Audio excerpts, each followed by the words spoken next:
Salam, semangat pagi. Kembali kita membahas tentang kemuliaan di dalam penderitaan. Diambil dari kitab 1 Petrus 4 ayat 14. Demikian firman Tuhan.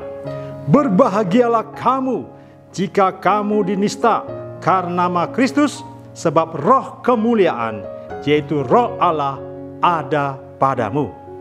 Saudara-saudara terkasih, tanda sebagai anak-anak Allah, di mana ada roh Allah yang tinggal di dalam diri kita, menyatakan di dalam menghadapi penderitaan, penistaan secara verbal, secara mengejek kepada anak-anak Allah.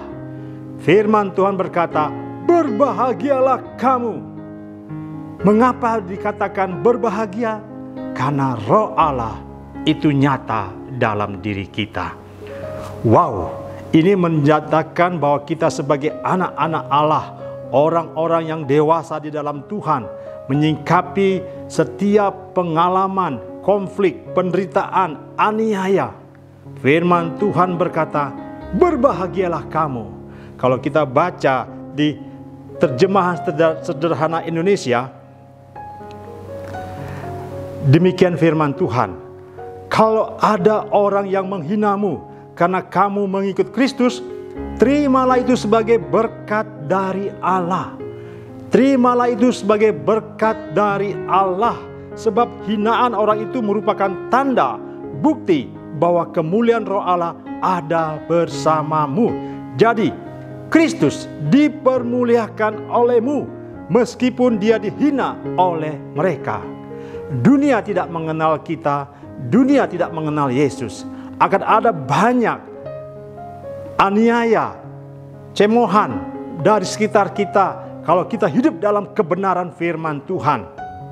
Ini sudah menyatakan bahwa kehidupan kita setelah kita menerima keselamatan yang Tuhan sudah berikan dari kita, itu secara cuma-cuma kita akan menghadapi situasi, kondisi, keadaan di dunia ini dengan hal-hal yang akan membuat kita bingung. Tetapi firman Tuhan pagi hari ini berkata, berbahagialah kamu.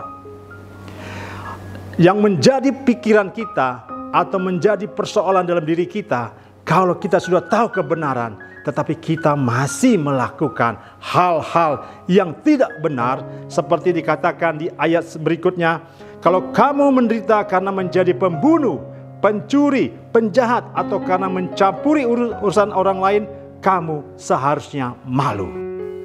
Kebenaran akan terus memerdekakan kita untuk hidup dalam setiap kehidupan ini. Karena firman Tuhan, kita dipanggil, kita dipilihnya, kita ditentukannya, dan kita dibenarkan oleh Tuhan di dalam aspek kehidupan ini. Supaya apa? Kita akan dimuliakan. Nama Tuhan Yesus dimuliakan dalam hidup kita. Oleh sebab itu, jangan kita gegabah untuk melakukan hal-hal yang bodoh. Kita sudah tahu bahwa roh Allah ada dalam diri kita dan dia akan memampukan kita. Di ayat berikutnya, di ayat 16.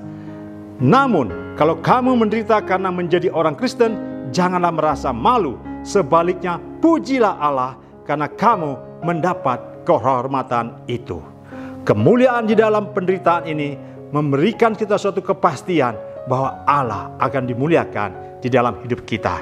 Selamat menjalankan kehidupan, karena roh Allah ada dari diri kamu, maka roh Allah itu akan terus bekerja, menguatkan kita, meneguhkan kita melalui kuasa Roh Kudus dan kasih karunia yang hari lepas hari bertambah-tambah dalam kehidupan kita.